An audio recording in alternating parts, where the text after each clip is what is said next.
Hi అండి, నమస్తే. నేను మీ రమ, ది రమ కిచెన్కి స్వాగతం.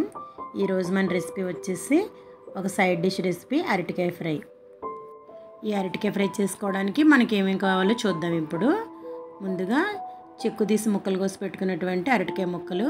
నేను ఇక్కడ 2 అరటికాయలు తీసుకున్నానండి. అరటికాయ ముక్కలు ఎప్పుడు కూడా నీళ్ళలో వేసి ఉంచుకోవాలి, లేదా రంగు మారిపోతే.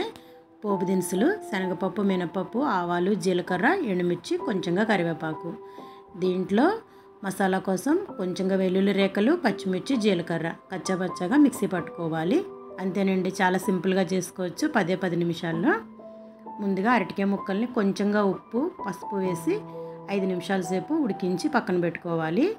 ఇప్పుడు ఒక ప్యాన్ పెట్టుకొని కొంచెంగా ఆయిల్ వేసుకొని పోపు గింజలు వేసి అవి బాగా వేగిన తర్వాత మనం ముందుగా రెడీ చేసి పెట్టుకున్నటువంటి అరటికాయ ముక్కల్ని ఇందులో వేసి ఒకసారి కలుపుకోవాలి. అరటికాయ ముక్కలు వేసిన తర్వాత అంటుకునే ఛాన్స్ ఎక్కువ ఉంటుందండి అరటికాయకి. కంటిన్యూగా మనం కలుపుతూ ఉండాలి. తర్వాత పచ్చిమిర్చి, వెల్లుల్లి, జీలకర్ర మనం కచ్చాపచ్చాగా మిక్సీ వేసుకున్నటువంటి దాన్ని ఇందులో యాడ్ చేసుకోవాలి. ఇది వేసిన తర్వాత ఒక 3 to 5 మినిట్స్ లోపలనే ఇది ఫ్రై అయిపోతుందండి. మరి ఎక్కువ వేగాల్సిన అవసరం లేదు. ఇక్కడ అరటికాయ ముక్కలు అనేవి మనం ముందుగానే ఉడికించాం కాబట్టి తొందరగానే ఫ్రై అయిపోతుంది. ఈ అరటికాయ ముక్కలు కొంచెం వేగుతూ ఉండగా మనం కొంచెంగా ఉప్పు, పసుపు వేసుకోవాలి. ఇక్కడ సాల్ట్ అనేది మనం చూసి వేసుకోవాలి, ఎందుకంటే మనం అరటికాయ ముక్కలు ఉడికించేటప్పుడు కూడా కొంచెంగా ఉప్పు వేసి ఉడికించాం కాబట్టి.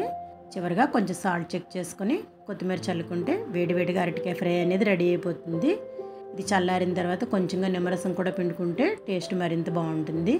అంతేనండి, ఇది సాంబార్ లేదంటే రసంతో తీసుకోవడానికి చాలా బాగుంటుంది సైడ్ డిష్ రెసిపీగా. ఈరోజుకైతే ఇంతేనండి. మరిన్ని రెసిపీస్తో ది రమ కిచెన్లో మళ్ళీ కలుద్దామండి. బాయ్ అండి.